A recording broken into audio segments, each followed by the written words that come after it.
Pertanian dan Industri Asas Tani terbuka untuk dibahas. Sila, Tuan.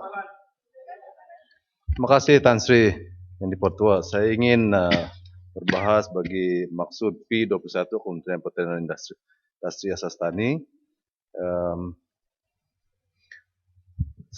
Bagi 12800 penggunaan sistem pengairan padi dan 16700 rencana saliran Sabah.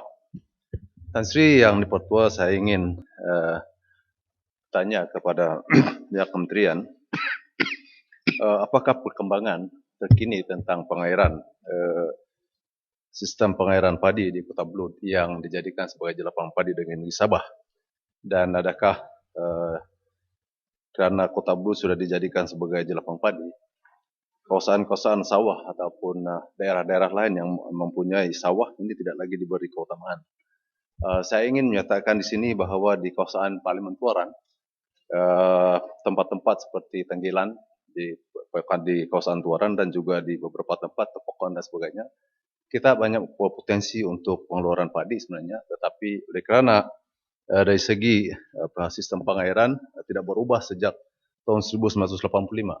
Pengairan sistem pengairan di Tuaran yang melibatkan lebih kurang 971 hektar sawah padi masih lagi menggunakan water pump. Dua water pump yang digunakan sejak tahun 85, dan ini sebenarnya menyebabkan pengairan yang tidak konsisten, di mana apabila musim kemarau dia tuhur, water pump tidak mendapat air, dan oleh sebab itu kita tidak dapat mendapat air untuk pengairan sawah, dan apabila banjir terlalu besar, dia tidak dapat mengepam air dan sebagainya. Oleh sebab itu memerlukan satu pengairan baru, tidak semestinya menggunakan empangan dan sebagainya, tetapi kita boleh menggunakan water pump yang jauh lebih besar daripada apa yang ada sekarang. Untuk makluman Dewan Yang Mulia ini, Tan Sri, semasa saya berada di Dewan Yang Mulia ini, suatu ketika dahulu saya telah menghantar satu cadangan kepada Menteri Pertanian pada ketika itu, dan telah bersetuju, malah sudah pun diluluskan peruntukan lebih kurang 12 juta dan sebagainya. Tetapi oleh kerana Menteri Pertanian diganti lagi, menteri baru mengambil alih, dan lepas itu tidak ada projek itu sudah dilaksanakan. Saya ingin bertanya dan sebenarnya meminta supaya kerajaan Kementerian Pertanian meneruskan projek itu, sebab kalau tidak, saya risau Tan Sri, yang Tuaran ini tidak lama lagi akan menjadi tempat perumahan dan akan kedai-kedai yang tumbuh, dan akhirnya tidak ada lagi sawah padi. Saya mohon supaya dipertingkatkan sistem pengairan padi di kawasan Tuaran, dan di kawasan Tenggilan dan kawasan Tepokon. Saya dipahamkan ada projek untuk dalam rancangan Malaysia ke-10 ini, tetapi saya mohon dipercepatkan, sebab dengan hujan yang 2 jam, tidak sampai 3 jam pun sudah ada masalah banjir. Dan di kawasan Tepokon, penduduk terpaksa menggunakan perahu-perahu untuk untuk jadi pengangkutan, walaupun hujan baru 2 jam. Dan saya mohon supaya ini pihak kerajaan mengambil perhatian dan tindakan terhadap perkara ini, sebab sebelum ada masalah kemalangan berlaku, bila ada berlaku ya. Saya juga ingin meneruskan pada B21, yaitu berkenaan dengan LKIM. Setakat ini Tan Sri yang dipertua, di Tuaran ini kita mempunyai lebih kurang 800 orang ahli persetujuan nelayan. Dan daripada 800 ahli ini, saya nampak bahwa masih banyak lagi masalah-masalah nelayan yang perlu kita atasi. Kita berterima kasih kepada kerajaan kerana memberi peruntukan saraan lebih kurang RM200 setiap bulan pada nelayan. Tetapi saya mohon supaya program-program untuk memperkasakan lagi, mempertingkatkan lagi pertolongan untuk nelayan ini dapat ditambah. Sebab yang 800 ini setakat ini tidak dapat menampung. Itu saja Tan Sri, saya mohon terima kasih. Sila. Mari bentar. Terima kasih. Saya ada dua perkara yang nak diajukan kepada perbahasan B21 khususnya Lembaga Kemajuan Ikan Malaysia. Tentang projek khas perumahan nelayan. Saya ingin bertanya kepada Menteri apakah syarat untuk mendapat kelayakan untuk mendapat skim ini, projek ini. Kemudian saya juga mahu mengetahui apakah atau bagaimanakah proses perjanjian itu dibuat dengan nelayan. Ini berpandukan kepada aduan-aduan yang saya terima dan sama ada dalam kawasan saya, Parit Bunta, yang ramai nelayan, ataupun daripada negeri-negeri lain yang turut mengadu tentang proses perjanjian tu yang dianggap agak berat sebelah kepada nelayan. Contohnya mereka dijanjikan dengan rumah yang dibaik pulih tu nilai 10,000 contoh. Dan mereka diminta untuk menandatangani satu perjanjian, aku janji, bahawa mereka yang nelayan yang terima ni tak boleh nak soal kos dia dan sebagainya.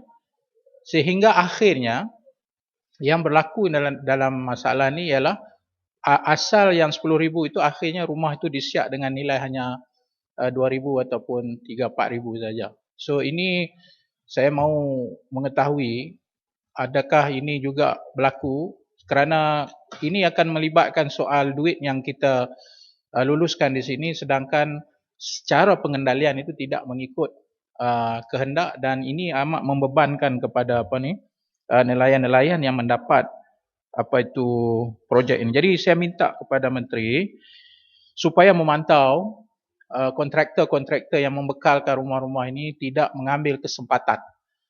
Kerana akhirnya yang sepatutnya mendapat faedah itulah nelayan, tetapi yang untungnya adalah kontraktor-kontraktor.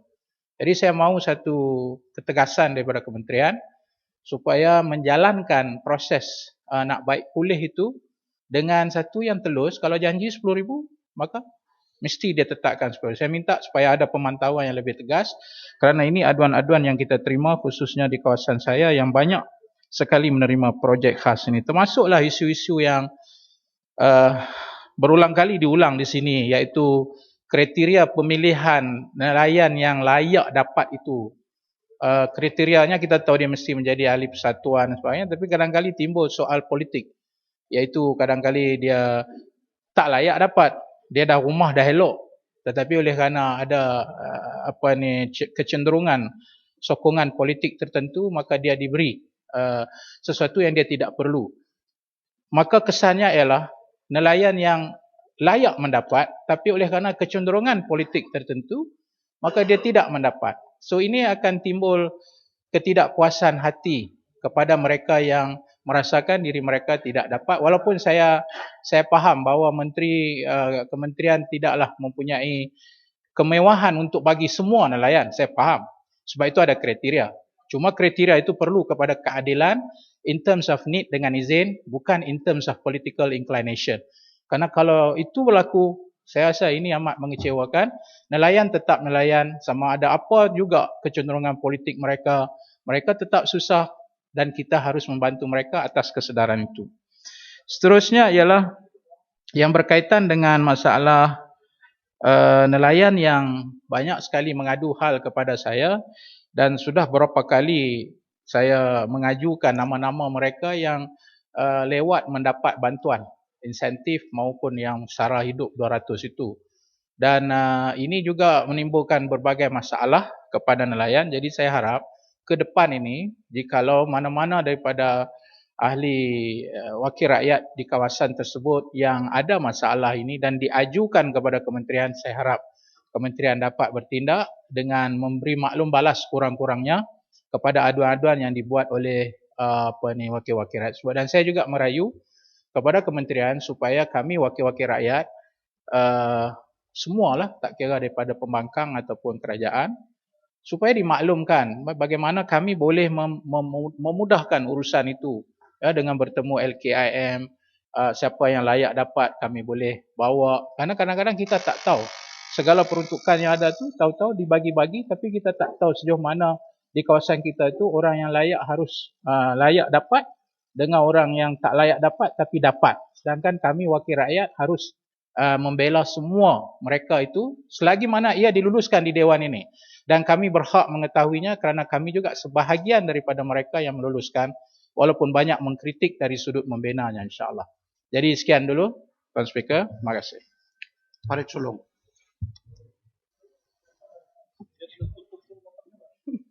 Terima kasih Tan Sri Pengurusi. Farid dengan Farid tak apalah, tapi saya tetap juga Farid Sulong. Saya nak merujuk kepada maksud B21 Kementerian Pertanian dan Industri Asas Tani bagi butiran 09 4x0 LKM. Saya tengok ada penambahan 6 juta, jadinya saya nak menyokong Tan Sri Pengurusi sebab ini adalah untuk menampung keperluan peruntukan projek khas perumahan nelayan.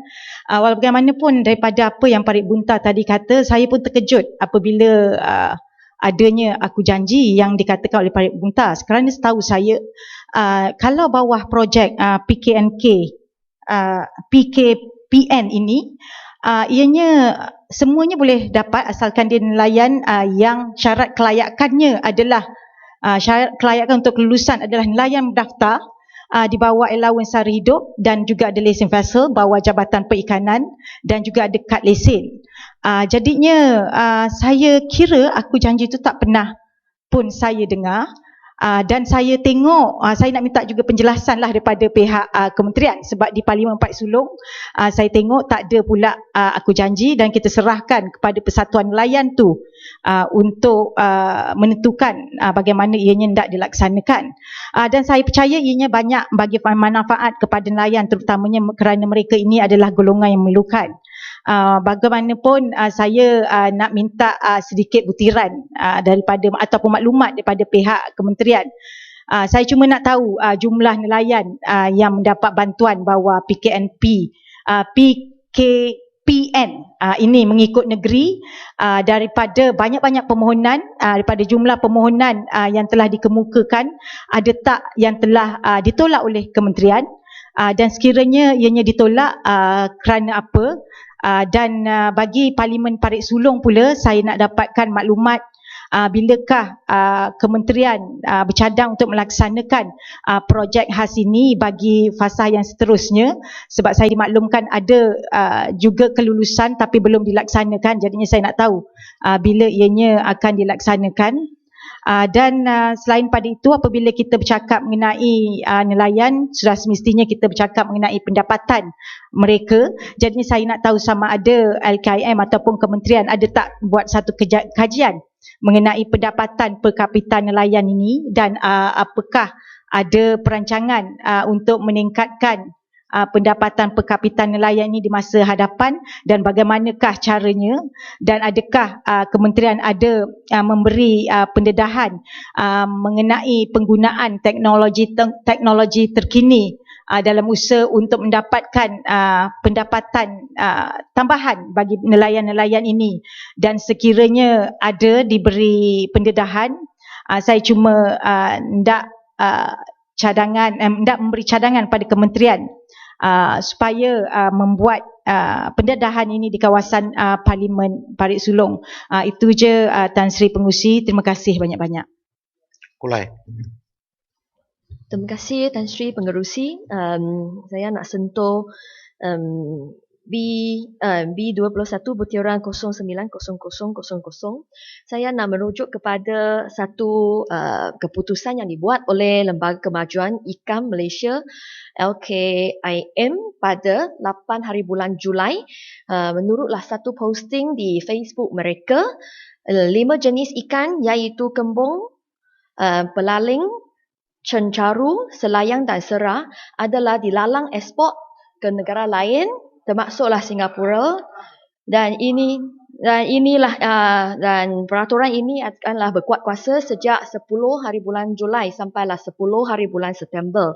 Saya rasa ini adalah kali pertama kita membawa ataupun ada peraturan sebegini, dan peraturan sebegini, larangan sebegini telah amatlah mempengaruhi penjual ikan, pemborong ikan di negeri Johor. Sekurang-kurangnya 20 sampailah 80% daripada penjual ikan dan pemborong ikan adalah sekarang rezeki mereka menjadi semakin kurang. Dan selain daripada itu, 30 sampai 40% syarikat logistik ataupun pengusaha logistik, rezeki mereka jugalah dipengaruhi kerana sekarang lori mereka tak bolehlah bawa ikan-ikan tersebut ke Singapura. Selain daripada itu, oleh sebab sekarang kita ada lebihan bekalan di dalam pasaran kita, jadi harga untuklah kelima-lima jenis ikan tersebut juga turun sebanyak 20 sampai 30%. Ini tidak dalam butiran lah Tan Sri. Saya tadi sudah Terkeluar sebut, ini sudah. adalah butiran di bawah 090000. Ini adalah tentang isu nelayan. Saya rasa kalau Tan Sri Pengerusi pun tak ada halangan, yang duduk di sana punya hormati masa Yang berhormat saya. Kulai, jangan respon kepada yang di belakang itu yang berhormat. Okey, Lihat saya sini. hormati Lihat. keputusan Tan Sri Pengerusi, dan saya juga harap rakan-rakan saya di sebelah sana jugalah tunjuklah kehormatan kepada Tan Sri Pengerusi kita. Saya nak habiskan isu ini. Saya rasa sekarang harga ataupun ikan-ikan tersebut sekarang terpaksalah dijual dengan lebih murah, iaitu sebanyak RM2 lebih rendah daripada harga pasaran. Jadi saya inginlah Lembaga Kemajuan Ikan Malaysia kita bolehlah meneliti dan juga mengkaji lagi lah keputusan ini untuklah melalang kelima-lima jenis ikan ini dieksport ke negara lain. Terima kasih Tan Sri Pengerusi. Gantang. Kena bertangan. Terima kasih Tan Sri. Straight to the point. Saya memang ikut peraturan Tan Sri. Ikut butiran. Bukan macam ya, selang tidak ada butiran ikan pun dia cakap soal ikan mana ngam. Saya Ini isu nelayan. ya isu nelayan. Teruskan, Saya teruskan, merujuk kepada peruntukan perumahan nelayan. Baca ini, apa ini? Apa? Oh, si putih. Mau pakai 4 lapis oh. Mau pakai 4 lapis oh. Yang berhormat, masa-masa yang Ya. berhormat, kena bertangan teruskan. Tan Sri, saya tidak mau terganggu seputih. Dia punya mata sudah rabun mungkin. Apa? Tengok dia cakap yang sini hanya ada Lembaga Kemajuan Ikan Malaysia saja. Jadi bagi Kulai cakap ikan itu betul lah. Baca Kenapa butiran. Tan Sri, Sila. saya meminta apa ini kementerian kalau boleh memperuntukkan lebih banyak untuk perumahan-perumahan nelayan ini, perumahan projek khas perumahan nelayan. Sebab ini perlu di kawasan saya di Kinabatangan. Sebab nelayan sisir pantai ini memang inilah usaha mereka. Dan kita maklum bahawa kalau rumah itu di atas air, sudah tentu ianya memang mudah rusak. Jangan itu macam Ibu Barat. Di Kinabatangan ada juga ikan. Jadi oleh kerana itu saya tidak panjang Tan Sri. Kalau boleh pihak kementerian peruntukan dan saya ingin bertanya sebetulnya tahun lalu kita sudah hantar beberapa permohonan kepada kementerian ini dan saya ingin bertanya sejauh mana perkembangan dia. Sudah ada peruntukankah? Belum adakah? Kalau ada, bila kita mau laksana? Terima kasih. Sila. Terima kasih Tan Sri Pengerusi. Berkenaan dengan tabung khas kena peruntukkan 6 juta kepada perumahan nelayan. Saya nak menyambung sikit apa yang diucapkan oleh Parit Bunta. Kalau boleh perumahan untuk nelayan ini biarlah jelas dari segi penyerahan dan hak milik mereka. Kita tak nak mereka itu hanyalah jadikan sebagai rumah transit dan tidak boleh diwarisi oleh anak-anak mereka yang lain. Satu. Yang kedua dari segi kualiti perumahan yang dibina biarlah baik. Kerana kita tidak nak kemiskinan nelayan ini berlanjutan. Tidak habis-habis kerana memandangkan kemiskinan itu diwarisi dan akhirnya mereka inilah juga mendatangkan permasalahan sosial di dalam masyarakat. Kebetulan di kawasan Parlimen Bukit Gantang terdapat di sana di Terung dan juga di Kuala Sepetang. Yang keduanya berkenaan dengan soal peningkatan hasil nelayan. Dan kita harapkan LKIM ni selalu disuarakan banyak kali sangat. Kerana sepatutnya LKIM ditubuhkan pada tahun 1971, 1 November. Yang tujuannya ialah untuk membantu sektor perikanan dan juga membangun masyarakat nelayan. Maka saya lihat, nelayan kita ni bukan malas. Tapi permasalahan yang berlaku ialah hasil pendapatan mereka ini dikaut oleh orang-orang tengah. Justru itu LKIM dan juga agensi-agensi yang melibatkan dengan pembangunan nelayan ini perlu dimainkan peranan supaya taraf hidup sosial masyarakat nelayan ini dapat dipertingkatkan. Sekian, terima kasih. Datang. Terima kasih Tan Sri Pengerusi. Saya juga ingin turut membahas anggaran tambahan bagi maksud 21 P21 iaitu bagi butiran 0940 LKIM. Dan seterusnya akan membahas bagian pembangunan 03700 dan 10820. Tan Sri Pengerusi, saya menyokong seranan daripada sahabat saya Kinabatangan soal perumahan nelayan.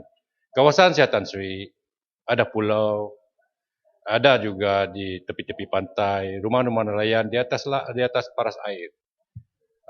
Jadi banyaklah. Baru-baru ini saya mengalami kerosakan rumah akibat ribut kencang di Kota Kinabalu kemarin dulu. Jadi ini melibatkan banyak keuangan ya, kerana rumah-rumahnya sangat tidak begitu kuat, dan apabila angin kuat begitulah keadaannya. Kesian nelayan Tan Sri. Tan Sri Pengerusi pun tahu keadaan di Pulau Gaya, keadaan di Kota Belud pun ada juga, di Sebulan, Tanjung Waru. Dan saya mohon peruntukan tambahan ini memang tidak cukup. Dan satu lagi saranan yang dikemukakan kepada saya apabila saya berjumpa dengan para nelayan di kawasan saya, yaitu penyediaan depo diesel yang di Sabah saya tidak paham kalau ada ataupun tidak ada. Terpaksa nelayan ini ke darat. Mereka ini hanya menggunakan bot, dia tiada roda, bot itu tiada roda. Tasik. Jadi pemberian ini soal bot yang tiada tayar nih. Okey. Terima kasih Tan Sri Pengerusi. Terima kasih Yang Brahma Putatang. Tadi saya mau tanya, bukan tanya bot. Saya mau tanya ini peruntukan untuk rumah nelayan lah. Tadi kita ada Yang Brahma kata peruntukan meminta lebih untuk membaik pulih ataupun bantu nelayan-nelayan membina rumah ataupun membaik pulih rumah. Yang Berhormat Pendatang ada setuju atau tidak? Sepatut kita mau cadang juga. Kementerian sepatut mesti mau bersedia peruntukan juga untuk kecemasan. Bila rumah kena ribut, rumah kena ribut, tapi kita kalang kabut wakil rakyat mau cari peruntukan membantu nelayan. Setuju atau setuju? Memang setuju, 1000 kali setuju. Masuk dalam ucapan saya, Tan Sri Pengerusi. Mesti kementerian jawab soal apa yang dia sebuti lagi. Sikit, tambah sikit. Ada nelayan sebuti? Ada. Okey. Saya minta tolong WB Putatan. Kerana perumahan nelayan ini, kita hanya melihat kepada nelayan pantai. Sedangkan nelayan sungai, pendapatan mereka lebih rendah, hanya menjala ikan. Kalau buaya ada, mereka dah tak mendapat apa-apa. Ya? Jadi sebab itulah, kalau boleh kalau boleh Yang Berhormat Menteri ya memberi peruntukan juga, kerana kita menyokong peruntukan ini. Bolehkah Putatan bersetuju? Setuju, Terima kasih. 1000 kali setuju. Masuk dalam ucapan saya. Tan Sri Pengursi, ini soal depo diesel ini satu masalah besar bagi para nelayan di negeri Sabah. Saya tidak faham, saya tidak tahu kalaunya pokok senar punya nelayan tu ada atau tidak. Mungkin dia di atas pokok saja. Memang di Semenanjung pun kekurangan depo-depo ni, Tan Sri Pengursi. Kekurangan depo. Jadi apakah LKIM tidak melihat permasalahan nelayan ini? Sepatutnya disediakan depo-depo di mana menyenangkan para nelayan mengambil minyak, petrol ataupun diesel untuk perahu-perahu ke laut. Jadi daripada menyuruh nelayan-nelayan pergi ke darat, pergi di depo-depo minyak, terpaksa naik biskal, ada yang naik biskal, ada yang naik bas, angkat tong. Tan Sri nampak ni nelayan-nelayan angkat tong. Kesian Tan Sri. Jadi saya harap LKIM dapat melihat penyediaan depo-depo supaya bot itu turun masuk, bergilir-gilir, dapat minyak dengan senang. Itu satu Tan Sri. Saya harap kementerian dapat menjawab dengan jawapan yang jelas dan kalau boleh laksanakanlah. Ya. Tan Sri, satu lagi Tan Sri. Soal tadi butiran 03700 pengawalan proses tanaman pertanian ni yang banyak dipersoalkan tentang pencemaran perparitan kita dan juga mengakibatkan penyakit-penyakit akuatik. Penyakit-penyakit akuatik ni termasuklah udang, benih-benih ikan yang di parit-parit kita dan juga ini satu alam sekitar pun saya harap dapat melihat supaya dapat bekerjasama dengan Kementerian Pertanian, Jabatan Pertanian dan Perikanan.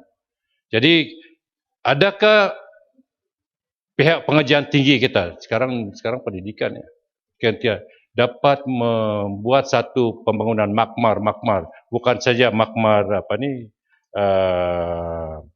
pertanian tetapi juga makmar bagi perikanan yang harusnya dipelajari oleh penuntut-penuntut kita supaya kita dapat melahirkan para yang pakar-pakar kita dalam bentuk mengawal penyakit-penyakit ataupun disease di dalam perairan kita. Termasuklah kolam-kolam ikan ni yang banyak yang dibawa oleh pihak peternak ikan ni yang tidak dapat dikesan oleh pegawai-pegawai kita. Dan kita memerlukan pakar-pakar untuk mengawal penyakit-penyakit akuatik termasuklah akuatik rumput rempai. Kalau boleh Tan Sri. Itu saja Tan Sri. Terima kasih Tan Sri. Saya mohon menyokong. Ya, sila.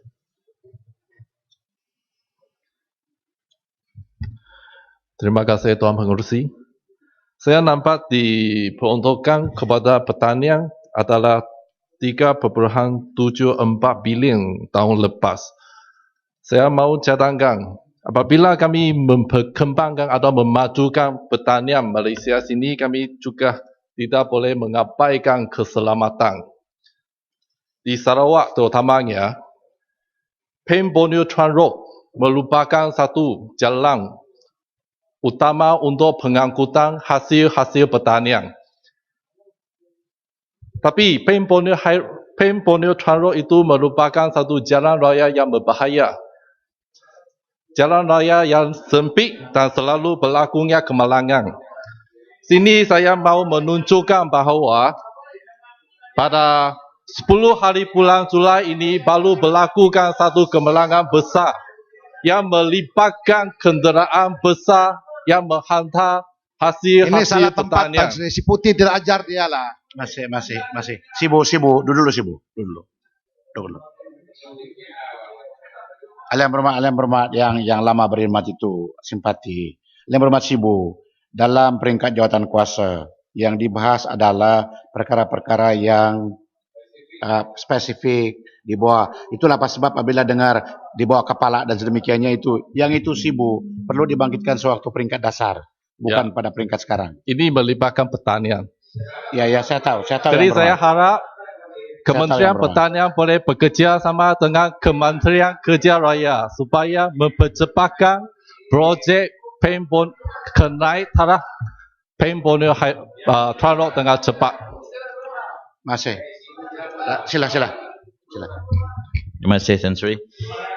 Saya ingin membawa perkara 09000 iaitu Lembaga Kemajuan Ikan Malaysia. Jadi saya pada masa ini saya mengucapkan terima kasih kepada kerajaan kerana telah pun banyak membuat pembaikan rumah-rumah nelayan dan juga jeti-jeti nelayan.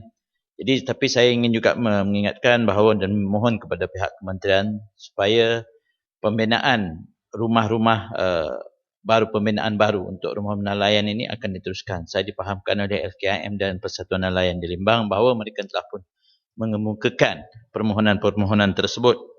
Dan satu perkara lagi ialah tentang pernah di penggal lepas kita menyuarakan tentang iaitu projek pemasaran dan mini kilang ais Persatuan Nelayan kawasan Limbang. Jadi tapak dan juga kertas kerja telah pun dimajukan kepada pihak kementerian dan saya dipahamkan in principle dengan izin telah pun diluluskan. Di samping itu juga saya ingin nak mengingatkan kepada pihak kementerian LKIM khususnya pada tahun lepas ada lagi 100 lebih nelayan di mana telah pun mengemukakan permohonan untuk mendapatkan lesen di mana semuanya telah pun diluluskan oleh pihak fisheries. Bot-bot mereka telah pun disukat dan siasatan semuanya. Hanya saja untuk menunggu lagi pengeluaran lesen ini dan saya telah pun menghantar kepada lembaga LKIM pengurusi di tahun lepas, STIU yang lepas. Jadi saya ingatkan kepada kementerian supaya jangan lupa tentang perkara ini sebab nelayan kita sedang menunggu-nunggulah di Limbang. Terima kasih Tan Sri. Okey, silakan Ros. Terima kasih ya Tuan Speaker. Berhubung dengan pembahasan projek khas perumahan nelayan ini, cuma saya nak memberikan sedikit pandangan tentang cara rumah itu dibina. Yang pertamanya berkaitan dengan keluasan rumah yang kadang-kadang walaupun dengan harga yang kita rasa kalau 40,000 yang dibuat sebelum ini dengan harga di kampung sebenarnya dapat rumah yang agak luas. Tapi saya bimbang di sana kurangnya ketulusan pada musi kontraktor yang ada menyebabkan rumah itu tidak seluas yang sepatut mereka perolehi. Kerana kalau kita lihat dalam keadaan Islam pun menekankan tentang al-baitul wasi', rumah yang luas. Saya nak minta penjelasan daripada Yang Pak Menteri tentang plan yang disediakan, berapakah keluasan rumah yang disediakan untuk penempatan projek khas perumahan nelayan. Yang pertama. Yang kedua, bila bincang tentang tambahan kos tadi ataupun peruntukan tambahan 6 juta. Tetapi apa yang berlaku sekarang di Kuala Besut sebagai contoh, 4 hari yang lalu satu projek Pangsa Puri yang diletakkan batu asas oleh TPM dengan kos 10 juta di kawasan Tok Sabuh yang juga kawasan nelayan.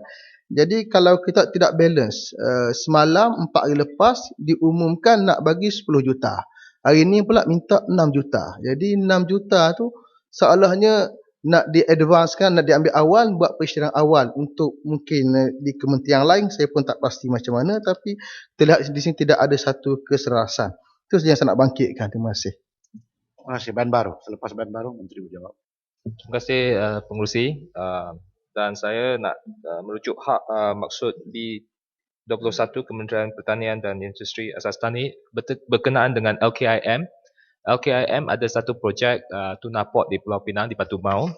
Selepas saya nak tanya Menteri berapa wang yang telah dibayar oleh kerajaan kepada